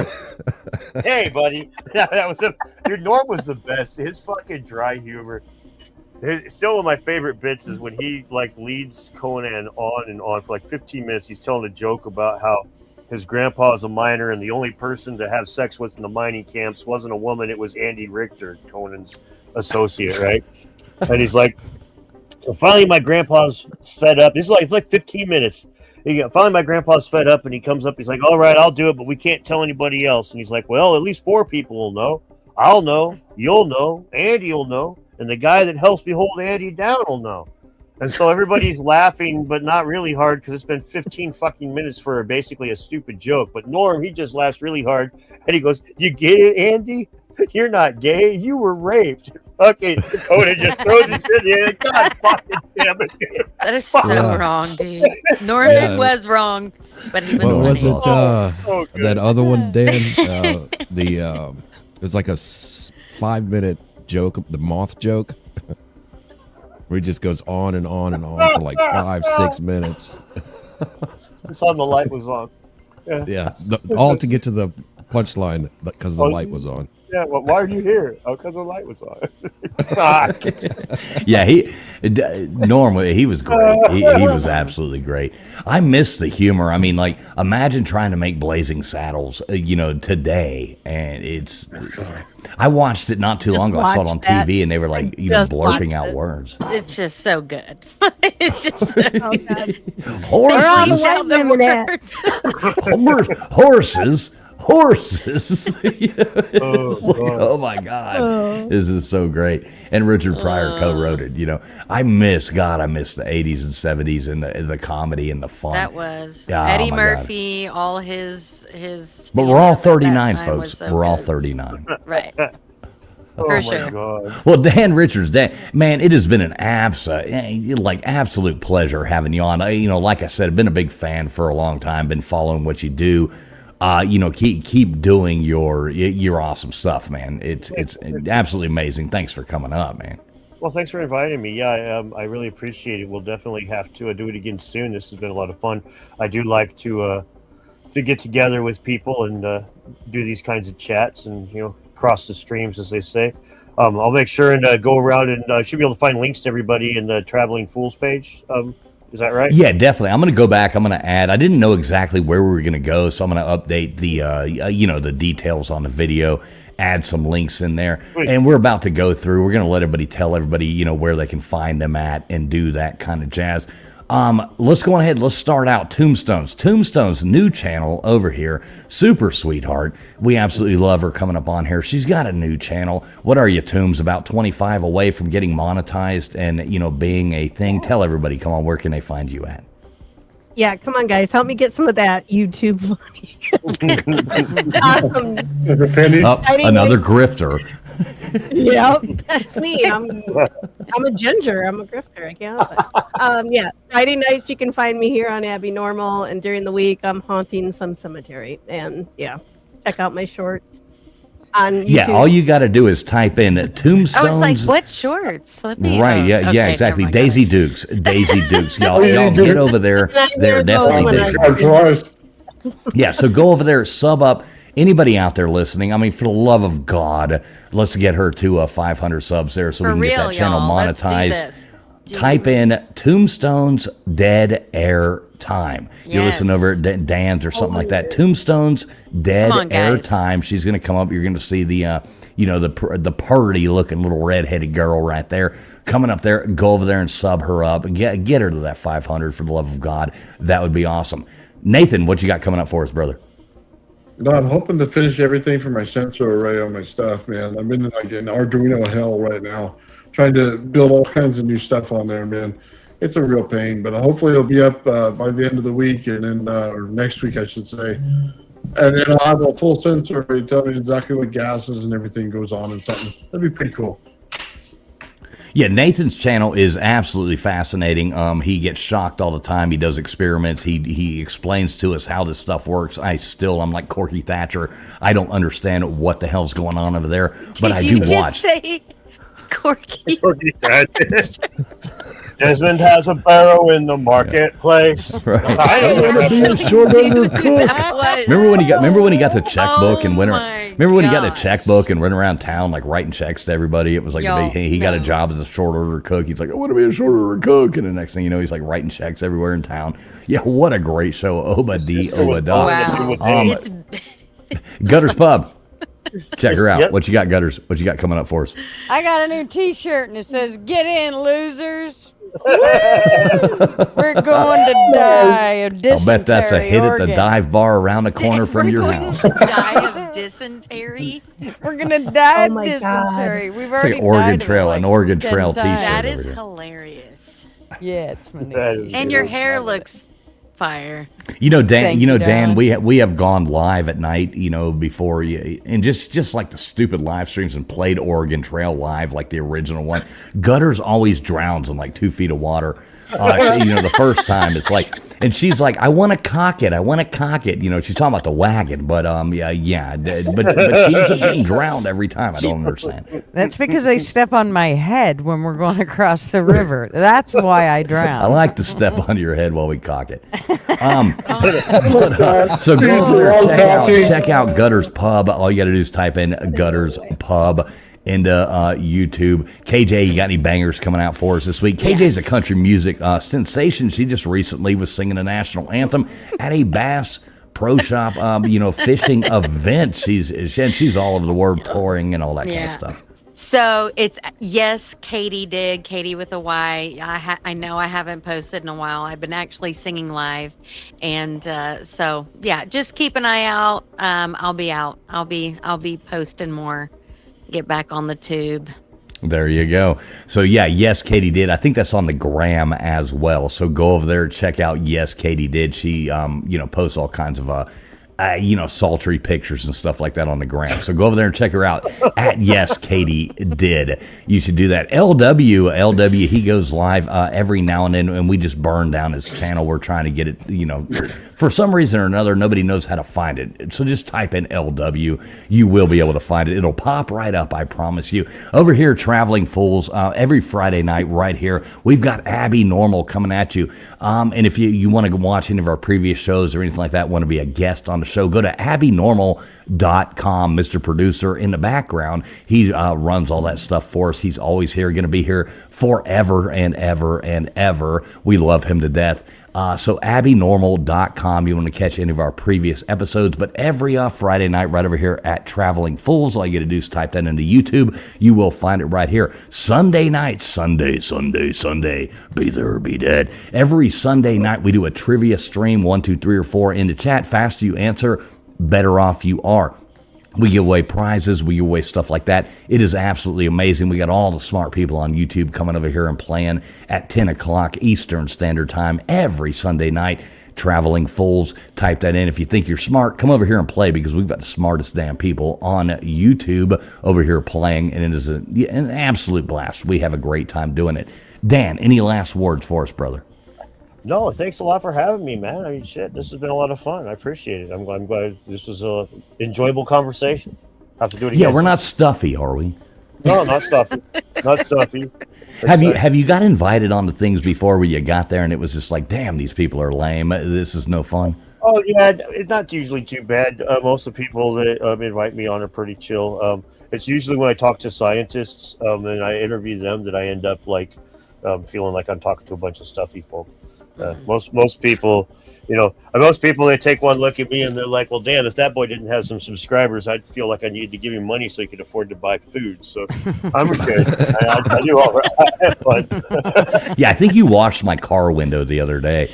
I was sitting outside, outside of Atlanta, and I think you walked up and actually washed my car window. So I was in Florida, and so I was sitting on I bought a couple of beers from 7-Eleven. I'm waiting for my Uber to come. I'm sitting on the corner. I'm drunk, waiting for my Uber.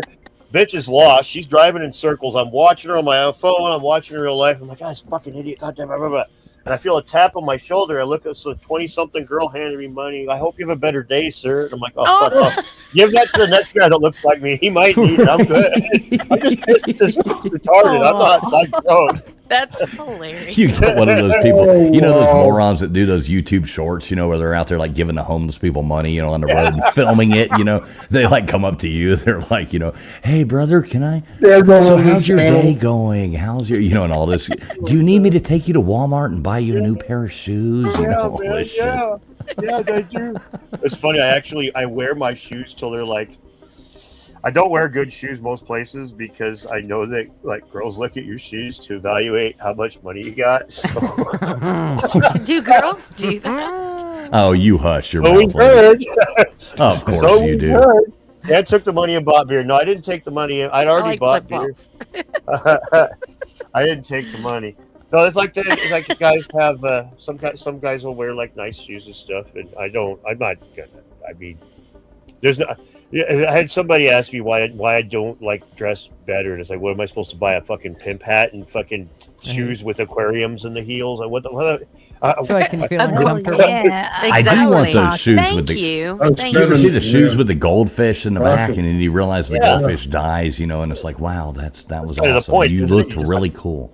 Every step you take, you're like, God, Every step I take. animal cruelty. Exactly.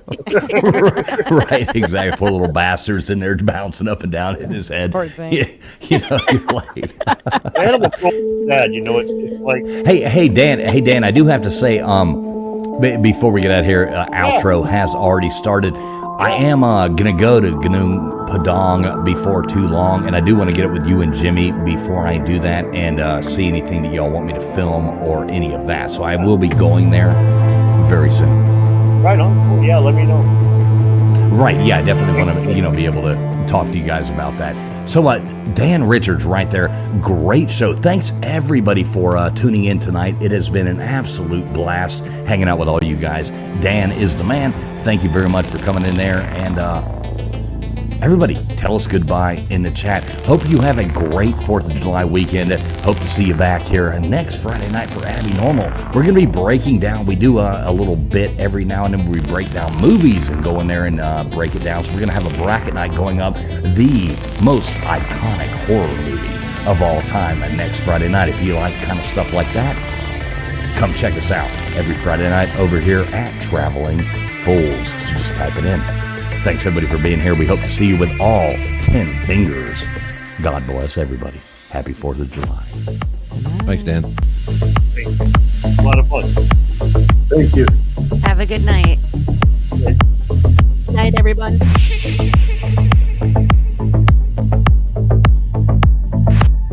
Old man builds too. Goddamn.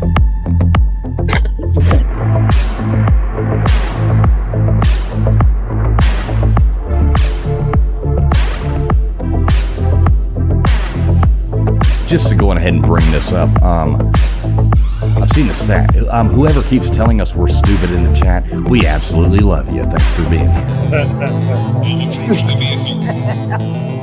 We favor all of you. Nothing better than that. Nothing better than somebody who love has it. typed in 50,000 times into the chat saying you're all stupid. That's Yeah, thanks for being here the whole time, you fucking moron. Yeah. We like retards. Right. I want to be a short on this hook. Big shout out here, coming in here right here at the end of the show. Multi, my good friend Multi, gifting out 5 Traveling Fools memberships. Thank you so much, Multi. Much appreciated, buddy. Love you.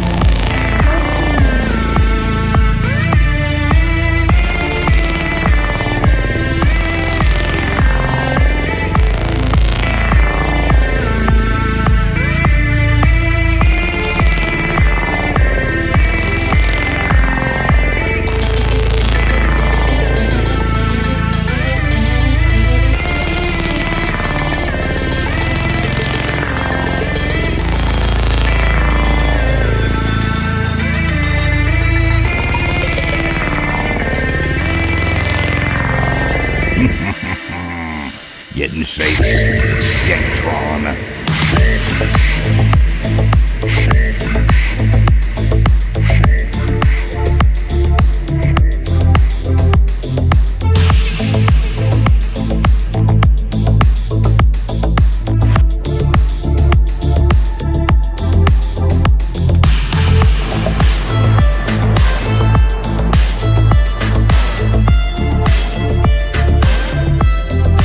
Zip your mouth, big dog Moz. Zip it.